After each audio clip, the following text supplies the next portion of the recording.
pues funcionó realmente. Así fue como pasó todo, además de toda la movilización que hicimos con personas importantes, entre ellos, el más importante de todo, que fue Monseñor Pérez Serante. Monseñor Pérez Serante, en el año 82 hubo un reencuentro suyo con Rafael Díaz Balart en su farmacia. Él fue a su farmacia. Él fue a mi farmacia cuando yo tuve... ¿Qué pasó? Bueno, yo me sorprendí cuando lo vi allí, ¿no? Él me había atacado con ensañamiento mucho cuando yo llegué al Desde exilio. que usted llegó en el año 64. Sí. Y entonces...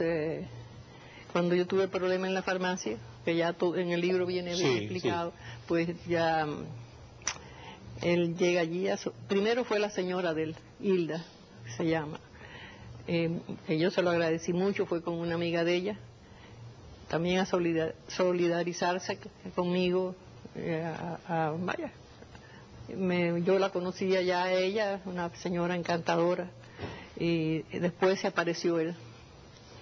En otro día, ¿no? Se apareció él allá a la farmacia y también, ¿qué pasó aquí? Qué sé yo, vaya, empezó a hacer un poquito, y yo claro, estaba un poco seria, un poco distante, pero me di cuenta que había tenido un gesto conmigo que yo tenía que aceptarlo, me pidió perdón por lo que él había hecho cuando yo llegué al exilio, que él se había equivocado, me dio una serie de explicaciones que yo acepté y ahí terminó todo. Nos besamos, nos saludamos, nos despedimos con un beso y de ahí, se resolvió el problema. ¿Y usted mantiene hasta el día de hoy relaciones con Mirta? No, yo no he vuelto a hablar con Mirta. Mirta vivía en España, yo no era visita frecuente a España, número uno, y en Cuba sí, en Cuba... El esposo de ella, por ejemplo, yo explico en el libro cómo me ayudó, fue el Emilín Núñez. Emilio Núñez Portuondo. Era Núñez Blanco. Núñez Blanco. Sí. Hubo un error porque decía Núñez Portuondo y era Núñez Blanco. Es Núñez Blanco, sí. Porque era el segundo matrimonio del señor Núñez Portuondo. Sí. Cuando era embajador de Cuba en la época de Batista en las Naciones Unidas. En las Naciones Unidas. Vámonos a la pausa, continuamos con María Antonieta Collins, que está parca esta noche. Sí. Juanita estaba contando toda su historia y ella con la elegancia y el profesionalismo que la caracteriza está dejando hablar a Juanita. Qué bueno. Gracias. Nos vamos a la pausa con... Me llama la atención varias cosas del libro. Personas que están hablando del libro sin haberlo leído. Y en uno de esos lamentables incidentes, salen inclusive en el periódico en una nota de Wilfredo Cancio Islas, que usted se encuentra en un restaurante Publix con este señor de Vigilia Mambisa, y estaba hablando obscenidades. Y usted, cuéntenos eso, ¿qué pasó? ¿Usted lo paró en seco? No, por supuesto. ¿Usted fue allí a comprar? ¿Usted va mucho a veces a comprar ahí? El supermercado. Sí, el supermercado Publix, ahí cerca de mi casa, que está en Leyún, y yo fui a comprar caramelos para los muchachos, para la noche de Halloween. Y entonces... cuando llego y voy por los pasillos y en eso doblo para ir a buscar un paquete de jugo y me meto por el pasillo por donde estaba él, estaba en la otra punta, ¿no?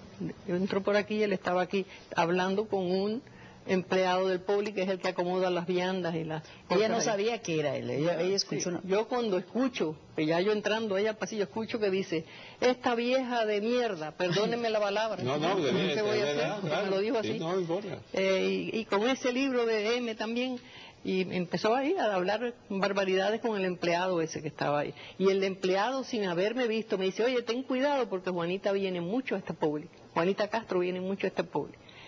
Pero ahí seguido en eso, ya yo llego, pues estoy cerca, y por atrás con el carrito mío, y le digo, bueno, ahora mira, aquí tienes a Juanita Castro, ahora dime si eres hombre, dime todas las barbaridades que tú estabas diciendo de mí aquí, y que tú eres un cobarde, tú eres el mejor agente que tiene Fidel aquí en la Florida, en Miami, tú nos estás haciendo mucho daño a la causa de la libertad de Cuba.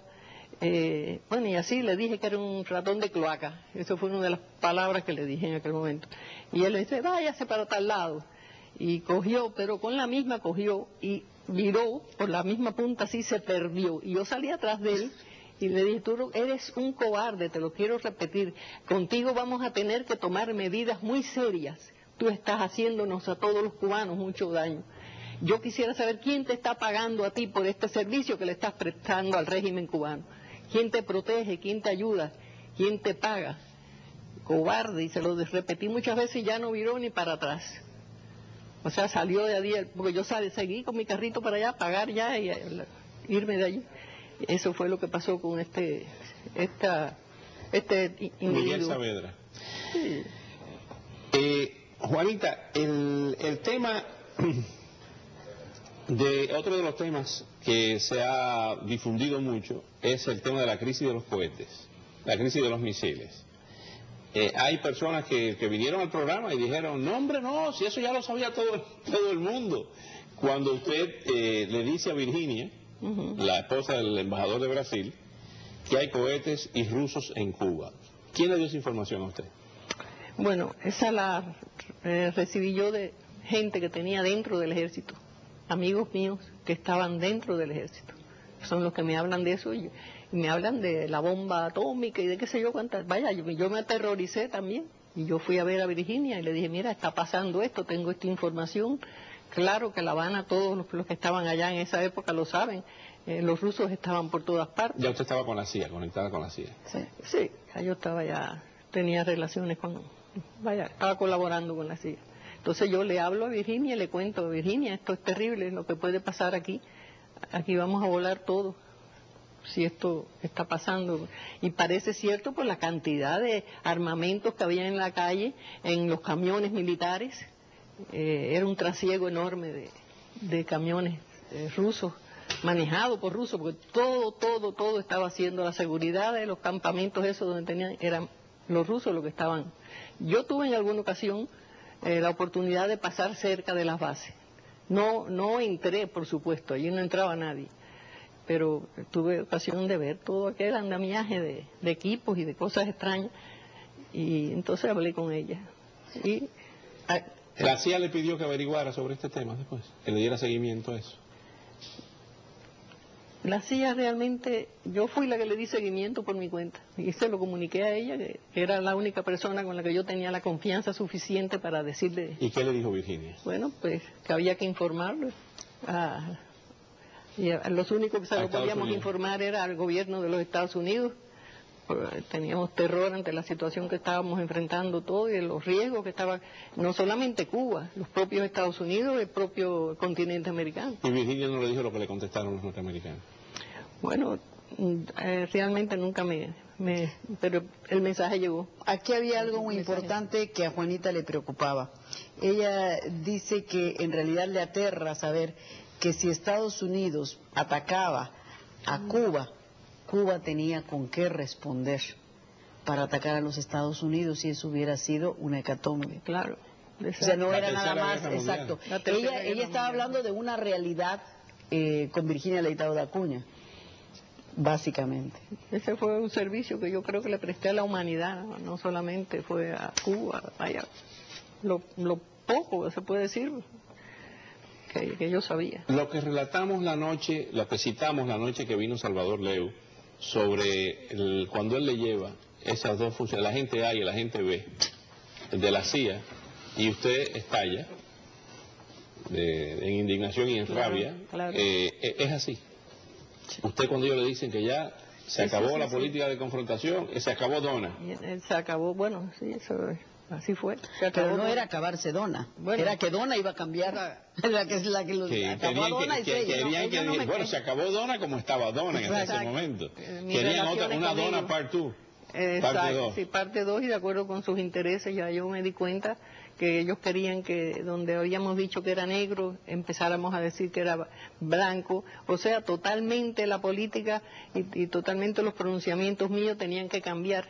Bajo una administración republicana de Richard Nixon con Henry Kissinger. Bajo la administración de Nixon y el ministro de Estado Kissinger. Entonces, figúrate. Le retiraron los fondos de la fundación que usted tenía. Sí, ahí mismo rompimos, pues yo los boté de mi casa. No lo hice en una forma grosera, pero dije, mire, la puerta está allí. ¿Usted botó a la CIA de su casa? Yo boté a los agentes 1 y 2 de mi casa, porque eso fue una ofensa terrible. La última traición, la gran traición también por parte del gobierno americano en relación con el caso cubano. ¿Nunca más tuvo contacto con la CIA? Nunca más tuve contacto con la CIA. A pesar que ha habido gente aquí que ha dicho que yo todavía tengo contacto. ¿Se siente dolida? ¿Se siente que lo que usted hizo Si tuviera que hacerlo de nuevo, ¿haría exactamente lo mismo o se arrepiente de haber hecho eso? No, yo no me arrepiento, porque yo estaba luchando por mi país. Y yo sí reconozco una cosa y es de lo que quiero dejar claro aquí hoy. Me lo dice ahora porque vamos a la pausa. Está bien. Me lo dice después Aquí de la hay pausa. muchas pausas. Nos queda muy poco tiempo. Juanita quería, y queríamos recordar también, dice una cosa que quería aclarar cuando fuimos a la pausa, refiriéndonos también a todo este tema de la CIA y de cuando terminó Donna y cuando no volvió a tener contacto, y hay personas que dicen que usted ha seguido activa con la CIA. Bueno, ya a la edad nuestra muchas cosas se olvidan, uno se crea cosas extrañas en la cabeza y las echa, las pone sobre la mesa y no es verdad. Así que